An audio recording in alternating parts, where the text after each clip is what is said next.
말씀 보겠습니다. 하나님 말씀은 베드로전서 5장 1절에서 4절까지 말씀입니다. 베드로전서 5장 1절에서 4절까지 우리 세 번역으로 다 함께 봉독하겠습니다. 나는 여러분 가운데 장로로 있는 이들에게 같은 장로로서 또한 그리스도의 고난의 증인이요 앞으로 나타날 영광을 함께 누릴 사람으로서 권면합니다. 여러분 가운데 있는 하나님의 양떼를 먹이십시오. 억지로 할 것이 아니라 하나님의 뜻을 따라 자진하여 하고 더러운 이익을 탐하여 할 것이 아니라 기쁜 마음으로 하십시오.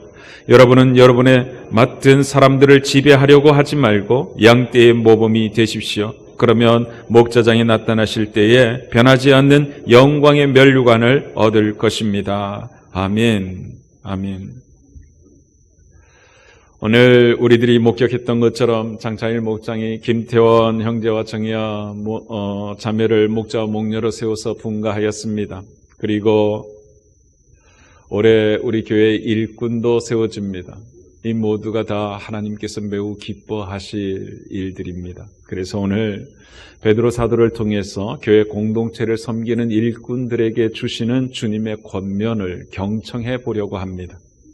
사도행전 말씀을 보면요, 사도들은 만민에게 복음을 전하시라는 주님의 명령에 따라서 가는 곳마다 만나는 이들에게 예수 그리스도의 복음을 전하였습니다. 그렇게 그들이 전하는 복음을 듣고 예수님을 믿겠다고 예수님을 구주로 영접한 이들에게 세례를 베풀고 하나님의 가족 공동체가 되는 기쁨을 누렸습니다. 뿐만 아니라 그렇게 예수 그리스도를 구주로 영접한 그 사람들의 공동체를 세웠습니다. 교회를 세워갔다는 말입니다. 그리고 그들이 그곳을 떠나기 전에 그 교회 공동체를 섬길 지도자들을 세웠습니다. 그렇게 세움받는 교회의 지도자들을 두고서 장로 혹은 감독이라고 불렀습니다. 성경을 보면요, 장로와 감독을 세우는 조건들이 대동소이합니다. 그런데도 어떤 때는 장로라고 부르고 어떤 때는 감독이라고 불렀던 이유는 그 강조점의 차이 때문이라 생각합니다. 장로는 신분적인 면을 강조할 때에, 그리고 감독은 그 직분의 기능적인 면을 드러내려고 할 때에 사용했습니다. 그런데 오늘 베드로 전서 5장 1절 말씀을 보면요, 사도였던 베드로가 자기 자신을 두고서 장로라고 소개합니다. 여러분 1절 말씀을 우리 같이 다시 한 번만 읽어보시죠. 나는 여러분 가운데 장로로 있는 이들에게 같은 장로로서 또한 그리스도의 고난의 증인이요 앞으로 나타날 영광을 함께 누릴 사람으로서 권면합니다. 아멘. 거기 보면 나는 같은 장로로서 장로로 있는 이들에게 권면한다고 합니다. 그러면서 하는 말이 뭐냐 하면 그리스도의 고난의 증인이요 앞으로 나타날 영광을 함께 누릴 사람이라고 이야기합니다. 우선 그리스도의 고난의 증인이라고 하는 말은 이런 의미인 거죠. 예수님께서 십자가의 고난으로 이루신 구원의 복음을 전하는 사람으로 지금도 살고 있다는 베드로의 신앙 고백인 것이죠.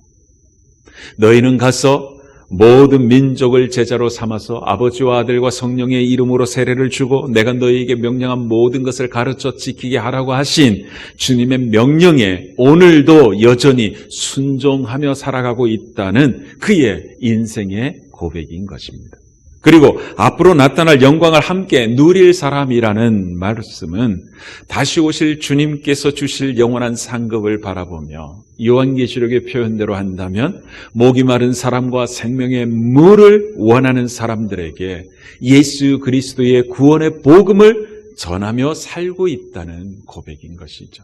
결국 그리스도의 고난의 증인이요 앞으로 나타날 영광을 함께 누릴 사람이라고 하는 이 베드로의 이야기는 우리는 우리 주님을 대신해서 영혼을 돌보는 사람으로서 살고 있습니다라고 하는 고백인 거예요. 여러분, 영혼을 섬기는 사람이라는 말은요 다른 것 아닙니다.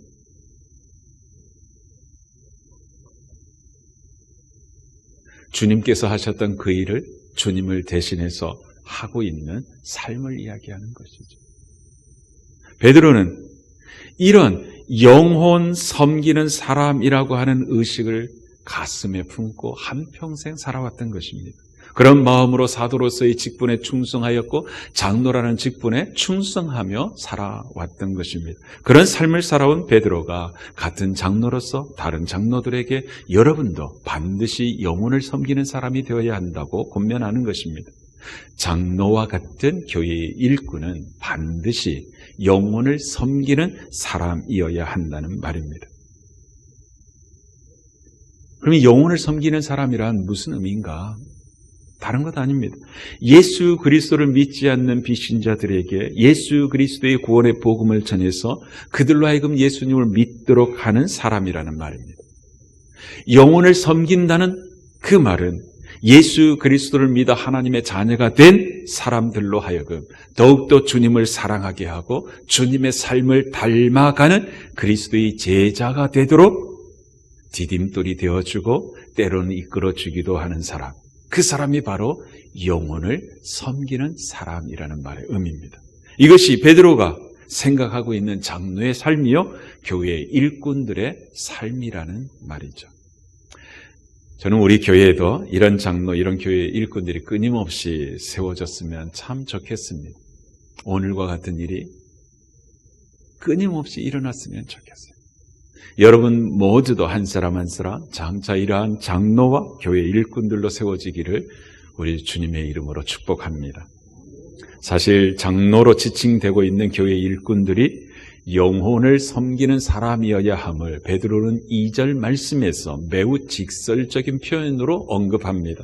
여러분 2절을 보시죠. 여러분 가운데 있는 하나님의 양떼를 먹이십시오. 억지로 할 것이 아니라 하나님의 뜻을 따라 자진하여 하고 더러운 이익을 탐하여 할 것이 아니라 기쁜 마음으로 하십시오. 여러분 거기 파란색 대목을 우리 같이 한 번만 읽어보시죠. 여러분 가운데 있는 하나님의 양떼를 먹이십시오.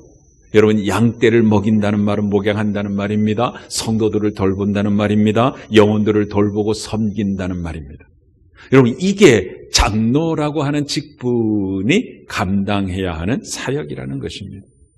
지금 베드로는요 장로라는 직분을 예로 들어서 말씀하고 있지만 사실 이 말씀은요 교회의 모든 일꾼들 그들에게 영혼을 돌보고 섬기는 사람으로 살아가라고 권면하고 있는 것입니다. 주님을 대신해서 끊임없이 비신자들에게 다가가서 예수 그리스도의 복음을 전하며 살라는 것입니다. 구원받아 하나님의 가족이 된 성도들을 주님을 닮아가는 그리스도의 제자로 만들어가라는 이야기인 것입니다. 이런 삶을 살고 있는 사람이야말로 진정한 교회의 일꾼이라는 것이죠. 사랑하는 성도 여러분, 여러분 모두가 영혼을 구원하고 그리스도의 제자로 만드는 자리에서 열정적으로 헌신하는 신자로 교회 일꾼으로 드러나게 되기를 주의 이름으로 축복합니다. 그렇다면 여러분, 저와 여러분이 주님의 몸된 교회의 일꾼으로서 영혼을 섬기는 사역을 어떤 태도, 어떤 마음가짐으로 감당해야 할까요? 오늘 베드로는요 3가지의 마음가짐이 필요하다고 이야기하고 있습니다. 첫째는 자진해서 성도들을 섬기라고 합니다. 여러분 2절 말씀을 보십시오. 여러분 가운데 있는 하나님의 양떼를 먹이십시오. 억지로 할 것이 아니라 하나님의 뜻을 따라 자진하여 하고 하였습니다. 영혼을 돌보는 사역은 억지로 하는 게 아니어야 한다는 말입니다. 목장 안에서 그리고 목장들의 연합체인 우리 목양교회 안에서 영혼을 돌보고 섬기는 것은 억지로 해서는 안 되는 사역이라는 말입니다. 마지못해 영혼을 섬겨서는 안 된다는 말입니다. 여기서 먼저 좀 짚고 넘어가고 싶은 것이 있는데요. 제가 연합이라고 하는 이 단어를 사용하니까 좀 이상하게 생각하는 성도님들이 계시다고 제 귀에 들려옵니다. 제가 이상한 연합교회 공동체를 만들어가는 게 아닙니다. 제가 연합이라고 하는 단어를 사용하는 것은 성경적인 이유 때문입니다. 여러분, 목장은 성경이 이야기하기를 주님께서 이 땅에 세우신 교회의 가장 작은 단위입니다. 이를 성경에서는 뭐라고 이야기하고 있는가? 오이코스 에클레시아라고 이야기합니다. 오이코스는 가정이라는 말이요, 에클레시아는 교회라는 말입니다. 그러니까 가정에서 모이는 교회, 이것이 가장 작은 단위인 거죠. 그러니까 목장이 가정에서 모이는 교회라고 하는 정의가 분명해지면 우리 목양교회가 그런 여러 목장들의 연합체인 지역교회라고 하는 표현이라든지 그런 목장들이 주일에 한 자리에 모여서 드리는 주일 예배를 주일 연합 예배라고 하는 표현이 쉽게 이해가 될 것입니다. 실제로 우리가 하는 로마 교회는요, 브리스가와 아굴라의 집에 모이는 교회, 그리고 아순그리도의 집에 모이는 교회를 비롯해가지고 여러 가정교회들이 모여있는 지역교회임을 우리는 로마서 16장을 통해서 확인할 수 있기 때문이죠. 그런 성경적인 개념대로 목장이 교회임을 고백하는 표현이 바로 연합이라고 하는 단어입니다. 그러니 사랑하는 성도 여러분, 담임 목사인 제가 우리 교회에서 여러분들이 처음 듣는 소리라든지 이해가 안 되는 이야기를 할 때가 있을 수 있습니다. 그때에 여러분이 익숙함 때문에 그것을 튕겨내지 마시고 담임 목사로서 교회를 이끌어갈 때에 어떤 의도와 필요가 있어서 그 일을 하고 있겠지 하는 이해를 먼저 하고 순종을 해보시길 원합니다. 그것이 교회에 세운 리더십에 순종하는 것이죠. 즉 주님께 순종하는 모습이라고 하는 것입니다. 그래서 여러분이 기준이 되지 말고 성경이 기준이 되어서 모든 것들을 살피려고 하는 데에 익숙해진 성숙한 신자들이 되길 주의 이름으로 축복합니다. 목장 안에서, 교회 안에서 영혼을 돌보고 섬기는 것은 억지로 하는 게 아니라고, 자원해서 해야 하는 거라고 이야기합니다.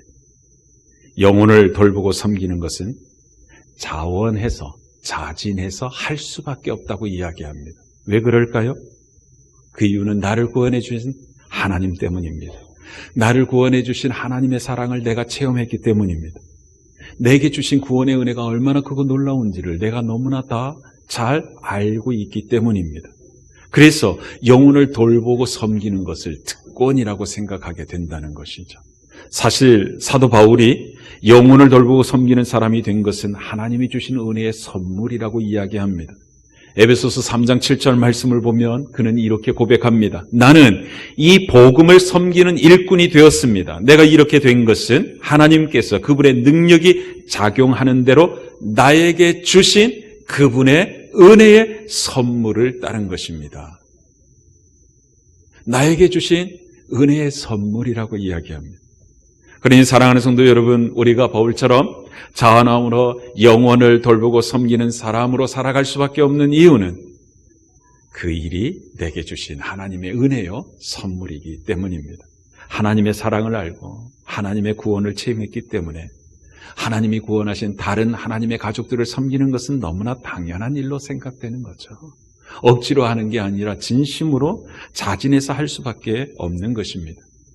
우리 교회 모든 성도님들은 자진해서 영혼을 돌보고 섬기는 사람으로 헌신하다가 장차 주님의 그 영광스러운 보좌 앞에 설 수 있게 되기를 주의 이름으로 축복합니다. 두 번째로 영혼을 섬기는 일은요, 손익을 따지지 말고 기꺼이 해야 한다고 이야기합니다. 2절 말씀을 보면요, 양무리를 치는 사역은 더러운 이익을 탐하여 할 것이 아니라 기쁜 마음으로 하십시오라고 합니다. 여러분, 이 말씀은요, 영혼을 돌보고 섬기는 것은 그 일을 함으로 인해서 내게 어떤 이익이 생기는지 따져보고 하는 게 아니라는 이야기예요. 그냥 즐거운 마음으로 하는 것이라고 이야기합니다. 영혼을 돌보고 섬기는 것은 손익 계산을 따져보고 하는 게 절대로 아닙니다. 우리가 영혼 돌보는 삶을 사는 이유는 그것이 하나님의 뜻이기 때문입니다. 여러분, 하나님의 뜻대로 순종하며 사는 사람을 우리는 뭐라고 부릅니까? 신자라고 부릅니다. 여러분, 우리가 베드로전서를 살피고 있으니까 베드로전서 4장 2절 말씀을 같이 한 번만 읽어보시죠. 함께 읽겠습니다. 이제부터는 육신으로 살아갈 남은 때를 인간의 욕정대로 살지 말고 하나님의 뜻대로 살아야 합니다. 아멘. 여러분, 여기 이제부터는요, 무슨 의미냐면 구원받은 이후부터는 주님 앞에 설 때까지 육신으로 살아가는 그 남은 때를 인간의 욕정으로 살아갈 것이 아니라 신자는 하나님의 뜻대로 살아가는 사람이라고 말씀하고 있습니다. 그러니까 구원받은 신자에게 우리 하나님은 뭘 기대한다는 것이죠? 하나님의 뜻에 순종하며 사는 것을 기대한다는 것입니다. 그렇다면 신자들을 향하신 하나님의 뜻은 무엇이죠? 여러분, 베드로전서 말씀을 가지고 우리 한번 찾아볼까요? 베드로전서 2장 9절 말씀 한번 같이 읽어봅시다. 함께 봅니다. 그러나 여러분은 택하심을 받은 족속이요 왕과 같은 제사장들이요 거룩한 민족이요 하나님의 소유가 된 백성입니다. 그래서 여러분을 어둠에서 불러내어 자기의 놀라운 빛 가운데로 인도하신 분의 업적을 여러분이 선포하는 것입니다. 여러분, 이게 하나님의 뜻입니다. 그러니까 우리를 구원해 주신 하나님의 사랑을 알지 못하는 많은 비신자들에게 들려주는 것이 하나님의 뜻이라고 하는 것입니다. 다른 말로 하면 영혼을 돌보며 섬기는 삶의 하나님의 뜻이라는 이야기인 거죠. 그러니까 신자는 영혼을 돌보는 그 섬김을 위해서 이 땅에 출장 나온 교회의 일꾼임을 알 수 있는 거죠. 여러분, 출장 나온 사람이 본연의 임무에 충실해야 하지 한눈 팔면 절대로 안 되는 것입니다. 여러분, 출장 갔다가 임무를 수행하다가 뒷돈 받는 것에 재미를 붙였다고 한번 가정해 보십시오. 여러분, 이게 정당할까요? 정당하지 않을까요? 절대로 정당하지 않습니다. 임무를 수행하면서 다른 사사로운 이익을 얻으려고 하는 것은 요즘식으로 이야기하면 부정부패인 것이죠. 그렇다면 이것을 우리들의 삶으로 끌고 와 보시죠. 영혼을 돌보고 섬기는 목적은 사사로운 나의 이익을 얻기 위함이 아니어야 한다는 거죠. 일신의 성공을 위해서 영혼 돌보는 삶을 뒤로 제쳐놓아서는 안 된다는 이야기인 것입니다. 또한 동시에 장로가 되고 권사가 되기 위해서 성도를 섬기는 사람이 되어서도 안 된다는 이야기죠. 오히려 반대로 돼야 돼. 성도를 사랑하고 섬겼기 때문에 장로로 추대가 되고 성도를 사랑하고 섬겼기 때문에 권사로 추대되는 것이 옳습니다. 이게 성경이 말하는 순서이죠. 저는 우리 교회 안에 이런 성경이 말하는 순서대로 교회의 일꾼들이 끊임없이 세워지기를 소원합니다. 이와 같이 손익을 따르지 않을 뿐만 아니라 영혼을 돌보고 섬기는 것은 기쁜 마음으로 하라고 이야기하고 있습니다. 여러분, 기쁜 마음으로 하라는 말은 즐기라는 말입니다. 영혼 돌보고 섬기는 것을 즐겨보라는 거예요. 여러분, 영혼 돌보고 섬기는 일을 해본 사람이면 이 재미를 알 거예요. 하나님을 알지 못하는 사람이 예수님을 믿겠다고 결단하고 세례를 받고 하나님의 자녀가 될 때 얼마나 기쁘고 행복한지 모릅니다. 그렇게 하나님의 자녀가 된 사람이 신앙의 기복이 있잖아요. 업앤다운을 하고 잠수를 타고 그런 일을 하는 가운데 점점 주님을 닮아가는 모습으로 성장하는 모습을 볼 때 얼마나 기쁘고 행복한지 모릅니다.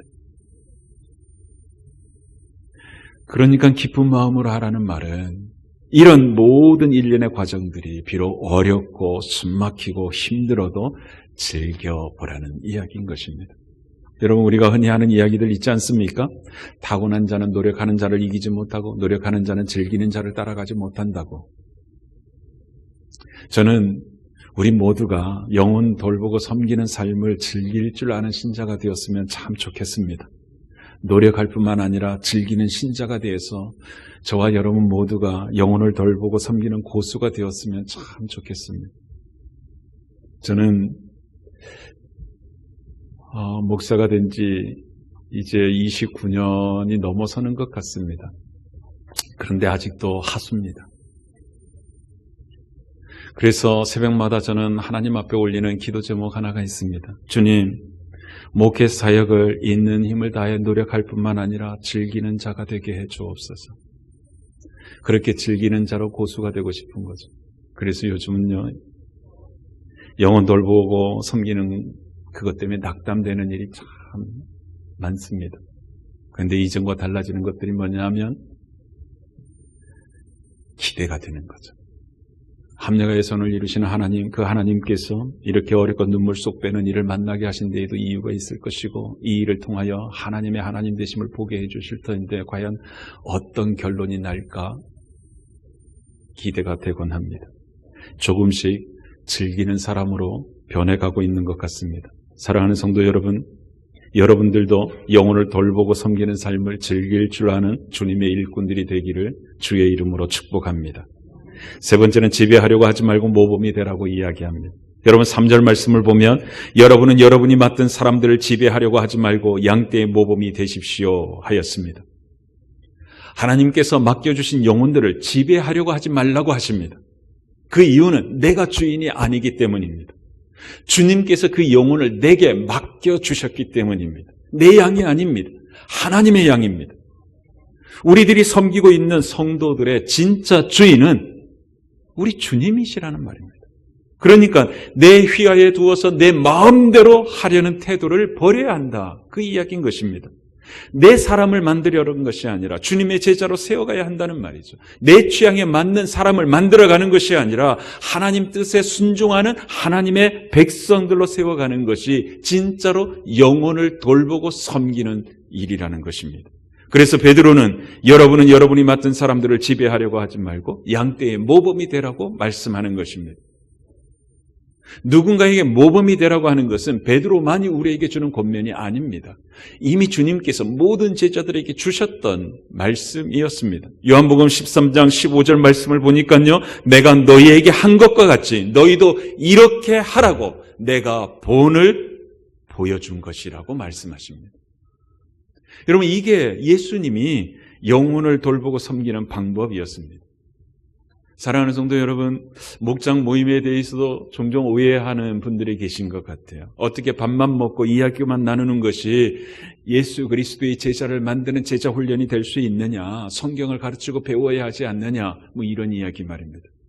실은 이런 말은요, 목장 모임이 뭔지 모르기 때문에 하는 이야기입니다. 목장 모임을 제대로 참여해보지 못했기 때문에 드는 생각입니다. 여러분, 목장 모임에 참여해서 삶을 나눈다는 이야기를 신변 잡기 나누는 것으로 생각했기 때문에 드는 생각입니다. 여러분들이 목장에 참여해서 이미 체험적으로 잘 알고 계시겠지만 목장에서 삶을 나눈다는 것은 나의 신변 잡기를 나누는 게 절대로 아닙니다. 지난 주일에 들은 주일 설교 말씀, 내가 매일 묵상하는 말씀 가운데서 내가 깨닫고 결심한 바를 가지고 지난 한 주간 동안 어떻게 살았는지, 그렇게 사는 동안 내가 겪었던 기쁨은 무엇인지, 어려움은 무엇인지, 가슴 아픔은 무엇인지 그것을 나누는 것입니다. 그러니까 삶을 나눈다는 말은 다른 말로 이야기하면 지난 한 주간 동안 내가 말씀대로 살았다 나의 간증인 것이죠. 그런 간증적인 나눔을 하면서 다시 새롭게 주님 말씀대로 사는 사람이 되겠다고 결단하기도 하는 것입니다. 그리고 그 간증을 듣는 목장 식구들 역시도 그 나눔을 통해서 하나님 백성답게 살아가는 지혜와 용기를 얻을 수 있는 거죠. 그러니까 목장 안에서 삶을 나눈다는 것은 매우 강력한 제자 훈련의 방법이 되는 거죠. 실제로 적응했던 삶의 모습을 그대로 보고 배울 수 있는 훈련이 되기 때문이죠. 마치 예수님께서 제자들의 발을 씻겨주시면서 너희도 이렇게 하라고 말씀하신 것처럼 말입니다. 그리고 여러분, 목장 모임에서 여러분들이 섬겼던 VIP 어떻게 전도하고 있는지 경과도 나누지 않습니까? 내 자신이 내 마음속에 품고 있는 그 VIP를 지난 한 주간 동안 어떻게 기도했고 또 무엇을 섬기고 있는지 목장 식구들에게 나누며 내가 스스로 복음을 전하는 제자로서 살아가는 삶을 확인하게 되는 것입니다. 이러고 보면요, 목장에서는 목자와 목녀만 영혼을 돌보고 섬기는 사람이 아님을 알 수 있는 거예요. 모든 목장 식구들이 서로가 서로를 섬기는 일꾼임을 알 수 있는 거죠. 여러분, 이게 진짜 건강한 목장의 모습입니다. 오늘 새로 분가하는 김태원 목장이 이런 목장이 되기를 주의 이름으로 축복합니다. 그러니까 여러분, 왜 다른 목장의 목자처럼 우리 목장은 우리를 섬겨주지 않느냐고 불평하지 않기를 원합니다. 여러분, 불평하는 건 역시 한번 잘 생각해 보십시오. 내 생각대로 지배하려는 그것이 되는 거죠. 여러분의 기준을 가지고 목자가 그렇게 섬겨주기를 원하는 것, 결국 목자를 내 마음대로 지배해 보겠다는 생각 아니겠습니까? 오히려 그런 불편한 마음을 말하기 전에 여러분 자신이 누군가를 섬기고 있는지 한번 성찰하시고, 아니 여러분의 목자와 목녀에게 받기를 원하는 그만큼 목자 목녀를 섬기고 있는지, 목장 식구들을 섬기고 있는지 한번 생각해 보시라는 것입니다. 주님께서 그렇게 하라고 말씀하셨어요. 너희는 서로 사랑하라고 말이죠. 먼저 섬기는 본을 보이라고 이야기하고 있습니다. 여러분, 이것이 주님께서 제자를 만들어가는 방법이었습니다. 사랑하는 성도 여러분, 영혼을 돌보고 섬기는 목양은 서로 하는 것입니다. 모든 성도들이 다 함께 서로가 서로를 섬기는 것입니다. 남이 먼저 내게 섬겨주기를 기다리는 것이 아니라 내가 먼저 누군가를 섬기는 것이 진짜 영혼을 섬기는 삶입니다. 여러분 모두가 이런 삶이 풍성해지기를 주의 이름으로 축복합니다. 그렇게 영혼을 섬기는 사람들에게 하나님께서 주시는 복이 있답니다. 그게 4절입니다. 그러면 목자장이 나타나실 때 변하지 않는 영광의 면류관을 얻을 것입니다. 이 주님께서 주시는 영광의 면류관이 구체적으로 무엇인지는 정확하지는 않지만 우리가 살폈던 요한계시록 3장 말씀을 통해서 알 수 있는 게 있습니다. 요한계시록 3장 21절 말씀을 보면 이기는 사람은 내가 이긴 뒤에 내 아버지와 함께 아버지의 보좌에 앉은 것과 같이 나와 함께 내 보좌에 앉게 하여 주겠다 그러셨어요. 예수님께서 예수님의 앉아 계신 보좌에 함께 앉는 영광을 주시겠다고 약속하시는 것입니다. 여러분 이것이 하나님의 뜻대로 맡겨주신 영혼들을 돌보고 섬기는 사람들에게 주시는 하나님의 상급입니다. 그러므로 목양교회 성도 여러분 그리고 목양교회 모든 일꾼 여러분 이러한 영광스러운 상을 베푸는 그날에 주님과 함께 주님의 보좌에 함께 앉게 되는 것을 꿈꾸면서 주님께서 여러분들에게 맡겨주신 그 영혼들을 돌보고 섬기는 그 삶을 살아가는데 최선을 다하여 헌신하는 주님의 일꾼들, 신자들이 되시기를 주의 이름으로 축복합니다. 기도하겠습니다.